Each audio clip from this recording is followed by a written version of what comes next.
मौला रसूलिल करीम अम्मा बाद फ़ाऊज़ु बिल्लाहि मिनश शैतानिर रजीम बिस्मिल्लाहिर रहमानिर रहीम मुहम्मदुर रसूलुल्लाह सदक़ल्लाहु मौलाना अज़ीम व सदक़ रसूलुहुन नबियुल अमीनुल करीम व नहनु अला ज़ालिका लमिनश शाहिदीन वश्शाकिरीन वल्हम्दुलिल्लाहि रब्बिल आलमीन। हाज़रीन मोहतरम, आइए कुछ अर्ज़ करने से क़ब्ल मैं बेहतर और मुनासिब समझता हूँ कि अपने और सारी कायनात के मरकज़ अक़ीदत सब्ज़ गुंबद के मकीने मुक़द्दस मुस्तफ़ा जान रहमत शमे बज़्म हिदायत शहरयार इरम ताजदार हरम नौबहार शफ़ाअत शब असरा के दूल्हा ख़ातिमे पैगम्बरां शफ़ी आसिया बाइसे तकवीन रोज़गार सरकार अबद करार जाने आलमीन सैयदुल मुरसलीन रहमतुल लिल आलमीन जाने कायनात मुख्तार कायनात आलिम माकान व मायकून हाजिर नाजिर पैगम्बर आमिना के लाल हलीमा के दिलबर हज़रत मोहम्मद मुस्तफ़ा अहमद मुज्तबा सल्लल्लाहु अलैहि वसल्लम की मुक़द्दस बारगाह में बावाज़ बुलंद दुरूद शरीफ पढ़ें। अल्लाहुम्मा सल्लि अला सय्यदिना व शफ़ीइना व मौलाना मुहम्मद मादनिल जूद वल करम वालिहिल किराम व सहबिल निज़ाम वब्निहिल करीमिल गौसिल आज़म अफ़ख़मिल हुमाम व हिज़्बिहि अजमईन। हाज़रीन मोहतरम, ये हमारी और आपकी मुश्तरका खुशनसीबी है कि हम और आप आज की इस अज़ीमुश्शान हुसामुल हरमैन कॉन्फ्रेंस में शिरकत की सआदतें हासिल कर रहे हैं। 8:30 से ये प्रोग्राम बाज़ाब्ता तौर से शुरू हो चुका था और इस वक्त 3:30 से ज़्यादा हो गए, यानी इस वक्त आप 7 घंटा से ज़्यादा 7.25 घंटे तक आप हजरात यहाँ पे तशरीफ़ रख रहे हैं। नक़ीब अहले सुन्नत हज़रत क़ारी एजाज़ साहब क़िबला जो 8:30 तक स्टेज पे आ चुके थे, हज़रत अल्लामा आलमगीर साहब क़िबला और दीगर मुअक्कर उलमाए किराम, मैं सबका शुक्रिया अदा करता हूँ।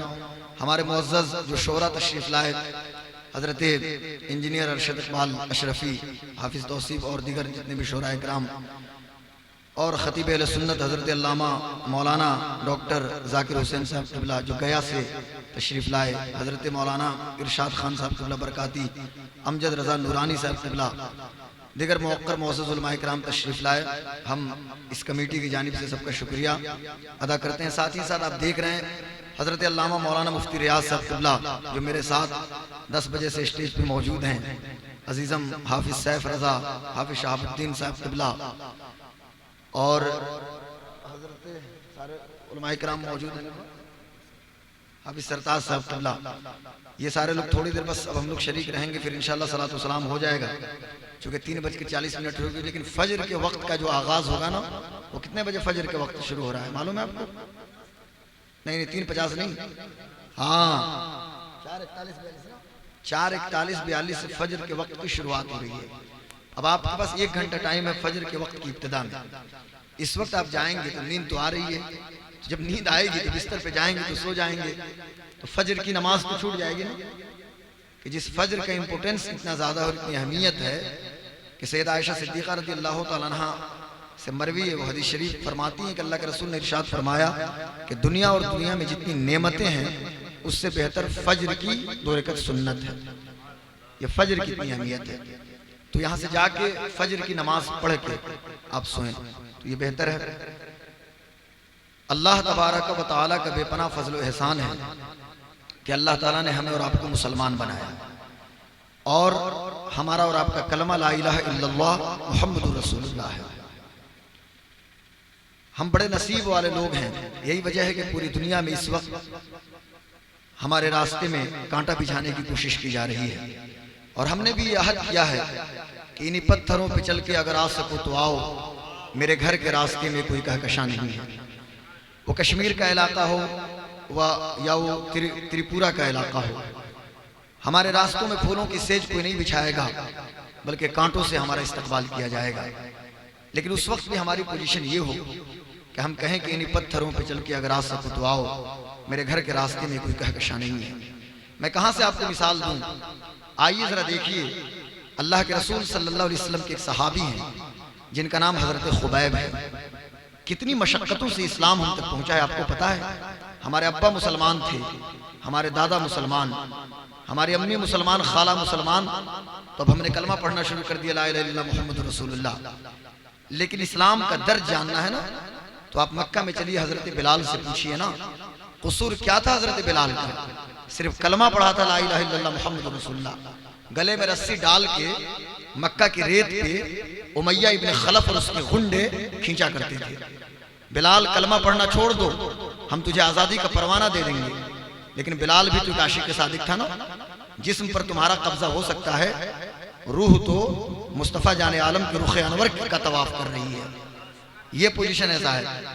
तो हजरत खुबैब का आलम ये था, एक बार मदीना शरीफ में पीछे से उनका जुब्बा थोड़ा सा फटा पीठ की तरफ से, तो उनके जुब्बे पे सफेद सफेद दाग के आसार नजर आए। जरा गौर से सुनिएगा। हजरत फारूक आजम रज़ी अल्लाह ताला अन्हु ने कहा कि खुबैब, इस बीमारी को आप छुपा के क्यों रखे थे? आपकी पुष्ट पे जो सफेद दाग जो दिखाई दे रहे हैं, इसको आपने छुपा के क्यों रखा था? अब हजरत खुबैब ने हाथ पकड़ लिया हजरत उमर इब्न खत्ताब का और कहने लगे, या अमीर अल मोमिनीन, आपको क्या पता है कि ये सफेद दाग बीमारी के दाग हैं या किस चीज के दाग हैं? ये उस जमाने की बात और उस दौर की बात है कि जिस जमाने में आप मक्का में नंगी तलवार लेके रसूलुल्लाह सल्लल्लाहु अलैहि वसल्लम को शहीद करने के लिए आप घूमा करते थे। मैंने उस वक्त कलमा पढ़ लिया था और मैं जिसका गुलाम था, वो आका मुझे आग जला के नंगी पीठ करके उस आग पे लिटाता था। कलमा छोड़ दो मोहम्मद मुस्तफ़ा का, हम तुझे ये सजा नहीं देंगे। लेकिन मैंने उस वक्त भी कहा था कि जान तो तुम ले सकते हो, पर मेरी जबान से मोहम्मद का नाम नहीं छीन सकते। और ये जो दाग है ना, मेरी पीठ जल गई, मेरी पीठ की चर्बी जल गई, और चर्बी पिघलती थी ना, उसी के दाग मेरी पीठ पे हैं। मेरे आला हज़रत फरमाते हैं ना, या रसूल अल्लाह, करूं तेरे नाम पे जां फिदा, न बस एक जां दो जहां फिदा, दो जहां से भी नहीं जी भरा, करूं क्या करोड़ों जहां नहीं, करूं मध्य अहले दुवल रजा, पड़े इस बला में मेरी बला, मैं गदा हूं अपने करीम का, मेरा दीन पारे नानी। अभी हजरत आखिरी बात सुनिए आप। अभी हजरत तकरीर फरमा रहे थे, अल्लामा डॉक्टर साहब किबला हमारे मौजूद मेहमान, कि अल्लाह के रसूल सल्लल्लाहु अलैहि वसल्लम ने इरशाद फरमाया कि जो कोई किसी बेवा की मदद में लगा रहे या किसी यतीम या मिस्कीन की मदद करे, वो ऐसा है जैसे मैदान जंग में जिहाद कर रहा है, वो मुजाहिद है। अल्लाह के रसूल सल्लल्लाहु ताला अलैहि वसल्लम ने इरशाद फरमाया कि दुनिया में सबसे अच्छा घर वो घर है कि जिसमें कोई यतीम हो और उसके साथ हुस्न सलूक किया जाए, और दुनिया में सबसे बुरा घर वो है कि जिसमें कोई यतीम हो और उसके हक को गस्ब किया जाए। ये मेरे आका सल्लल्लाहु अलैहि वसल्लम ने इरशाद फरमाया। और मेरे आका सल्लल्लाहु ताला अलैहि वसल्लम ने हजरत अली को आपने कहा, इरशाद फरमाया कि तीन चीजों में तुम ताखिर मत करो। जब किसी बेवा खातून के लिए उसके लायक जब रिश्ता मिल जाए तो उसके निकाह में तुम देर मत करो, और जब नमाज का वक्त हो जाए तो नमाज पढ़ने में ताखिर मत करो, और जब जनाजा हाजिर हो जाए तो जनाजा अदा करने में ताखिर मत करो। आप जरा देखिए इस्लाम कितना पाकीज़ा मजहब है और इस्लाम किस तरह जाहिर व बातिन की बात करता है। हमारे यहाँ फरमाया गया कि निकाह को इतना आसान बना दो कि जिना मुश्किल हो जाए। निकाह को आसान बनाने की बात है। हमारे मुआशरे में खुदा न खास्ता किसी खातून का शौहर इंतकाल कर जाए तो उसे निहायत ही घटिया निगाह से देखते हैं, ये ना। और किसी मर्द की बीवी इंतकाल कर जाए, भले से वो मर्द जवान है, और अगर शादी करने की बात आ जाए तो लोग उस पर भी कमेंट करना शुरू कर देते हैं कि साहब अभी कब्र की मिट्टी गीली थी, उसने शादी कैसे कर ली, उसने निकाह कैसे कर लिया। आप जरा देखिए और गौर कीजिए और सोचिए तो आपको बात समझ में आएगी। आइए मैं अरब की दो खातून की मिसाल आपके सामने पेश कर रहा हूँ। एक खातून है जिनका नाम हजरत अस्मा बिनते उमैस रज़ी अल्लाह ताला अन्हा है। ये हजरत अस्मा बिनते उमैस वो खातून है कि जिनका निकाह हजरत जाफर बिन अबी तालिब, नहीं हजरत बिन अबी तालिब, उनसे उनका निकाह हुआ था। हजरत जाफर तैयार से इनका निकाह हुआ था, लेकिन जंग मूता के मौके पे इनकी शहादत हो गई। अल्लाह के रसूल सल्लल्लाहु अलैहि वसल्लम ने इद्दत के बाद अस्मा बिनते उमैस का निकाह मेरे आका सल्लल्लाहु अलैहि वसल्लम ने हजरत अबू बकर सिद्दीक से किया। आप जरा देखिए एक वक्त ऐसा आता है कि हजरत अबू बकर सिद्दीक रज़ी अल्लाह ताला अन्हु का भी इंतकाल हो जाता है। अब हजरत अस्मा बिनते उमैस दो शौहरों से बेवा हो चुकी हैं। अब उनसे कौन निकाह करेगा भाई? दो शौहरों से बेवा हो चुकी हैं। हमारे मुआशरे में तो कोई निकाह की बात भी नहीं करता। लेकिन फिर उसी मदीना शरीफ की धरती पे हजरत अबू बकर सिद्दीक के विसाल के बाद फिर अस्मा बिन्त उमैस का निकाह हो रहा है एक और सहाबी रसूल से। अब मुझे बताइए, खातून है वहां पे मदीना शरीफ में जिनका नाम आतिका है। ये आतिका रज़ियल्लाहु ताला अन्हा इतनी खूबसूरत थी कि इनका निकाह हजरत अबू बकर सिद्दीक के बेटे हजरत अब्दुल्ला से हुआ और हजरत अब्दुल्ला भी बड़े खूबसूरत थे और दोनों मियाँ बीवी के बीच की मोहब्बत का जिक्र अरब में होता था। इतनी मोहब्बत उन दोनों के बीच थी। एक बार हजरत अब्दुल्ला बिन अबू बकर जो अबू बकर सिद्दीक के बेटे हैं, उन्होंने आतिका से कहा कि अगर मेरी मौत भी हो जाए ना तो तुम दूसरा निकाह मत करना। इत्तफाक की बात है कि हजरत अब्दुल्ला की शहादत हो गई। अब इद्दत के बाद बड़े लोगों ने समझाना शुरू किया, कैसे कोई छोड़ देगा भाई उस बेवा खातून पे अकेले। तो फिर हजरत आतिका ने निकाह किया किनसे? हजरत फारूक आजम रज़ियल्लाहु ताला अन्हु से, हजरत उमर इब्न खत्ताब से। और इत्तफाक की बात है कि अब्दुल्ला इब्न अबू बकर भी शहीद हो गए सैयदा आतिका से निकाह के बाद, और इधर हजरत फारूक आजम की भी शहादत मस्जिद नबवी में हो जाती है। अब क्या हुआ, फिर इद्दत के बाद ये दो शौहरों से बेवा हो चुकी है। फिर इद्दत के बाद हजरत जुबैर इब्न अव्वाम जिनका शुमार अशरा मुबश्शरा सहाबी में होता है, इनसे उनका निकाह हुआ। और आपको सुनकर हैरत होगी कि एक वक्त ऐसा आया कि जुबैर इब्न अव्वाम की भी शहादत हो गई। अब अरब में मशहूर हो गया भाई जिसको शहीद होना है वो आतिका से निकाह करेंगे। लेकिन अरब के लोग कहाँ पीछे होने वाले हैं? तो बताना ही है आप हजरात से कि ऐसी सोसाइटी मेरे आका ने क्रिएट की थी, ऐसा मुआशरा मेरे आका ने बनाया ना कि जिस मुआशरे के अंदर खातून को इज्जत और वकार दिया गया था, जिस मुआशरे के अंदर यह बताया गया अल जन्नतु तहत अक़दाम उम्महातिकुम, जन्नत तो तुम्हारी माओ के कदमों के नीचे है। हमें फख्र है उनकी गुलामी पे मेरे दोस्तों, हमें फख्र है उनकी गुलामी। पूरी दुनिया हमारी दुश्मन हो जाए तो क्या फर्क पड़ता है? मुझे बताइए, कुछ फर्क पड़ेगा क्या? ये त्रिपुरा वगैरह से जो खबरें आ रही है, पूरी दुनिया से खबर आए, क्या फर्क पड़ता है साहब? कोई फर्क नहीं पड़ने वाला है। हमें फख्र है उनकी गुलामी और उनकी उम्मत होने पे कि जो नबी तशरीफ लाए तो आपने जात पात और नस्ली असबियत को खत्म किया। हमें फख्र है उनकी गुलामी पे जो नबी तशरीफ लाए तो बेटियों की इज्जत और वकार की बात की है। हमें फख्र है उनकी गुलामी पे कि जो नबी तशरीफ लाए तो आपने बताया कि माओ के कदमों के नीचे जन्नत है। जो नबी तशरीफ लाए तो उन्होंने बताया कि एक बाप की दुआ उसके बेटे के हक में ऐसे है जैसे नबी की दुआ उसकी उम्मत के हक में। हमें फख्र है उस नबी की गुलामी पे और उनकी उम्मत होने पे कि जिस मुस्तफा ने इरशाद फरमाया कि पसीना सूखने से पहले मजदूर को उसकी उजरत दे। हमें फख्र ये नहीं कि काम करा लीजिए 5 दिन दौड़ाते रहिए, ये नहीं मेरे आका ने फरमाया, बल्कि मेरे आका ने इरशाद फरमाया कि पसीना सूखने से पहले मजदूर को उसकी उजरत दे दो। हमें फख्र है उस प्यारे आका इमामुल अंबिया सय्यदुल अंबिया नबीउल अंबिया खातिमुल अंबिया ताजदार खत्म नबुव्वत सल्लल्लाहु अलैहि वसल्लम की गुलामी पे कि मुझे कह लेने दिया जाए कि जो नबी आए तो इंसानों के हुकूक के हवाले से जो चार्टर प्लान पेश किया और उसमें बताया कि अगर तुम शकमशेर होके खाना खा रहे हो खूब आसूदगी के साथ और बगल में तुम्हारा पड़ोसी अगर भूखा है तो तुम मुझसे सही मानों में मोहब्बत नहीं कर रहे हो।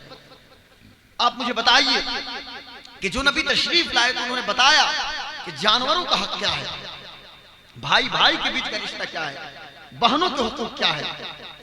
हमें फख्र है उनकी गुलामी पे कि जो मुस्तफ़ा जाने आलम सल्लल्लाहु अलैहि वसल्लम तशरीफ लाए तो आपने बताया कि रास्ता से तकलीफ देह चीज को हटाओ।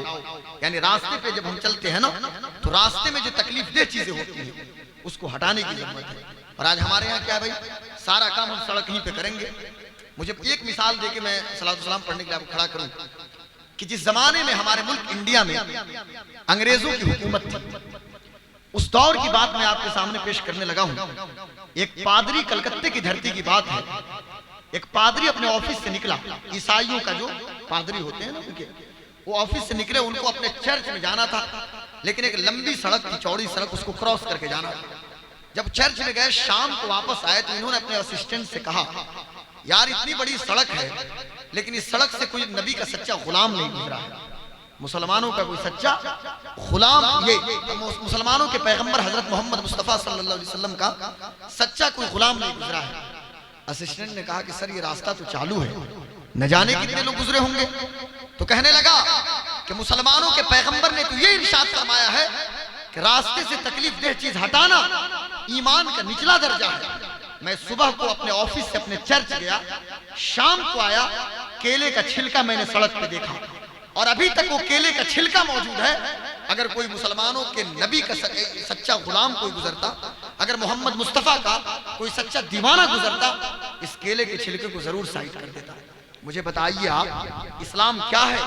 आज हम स्कॉर्पियो पे बैठते हैं या सफारी पे पटना जाते हैं या सिवान जाते हैं, केला खाते हैं, छिलका सड़क पे फेंके जाते हैं।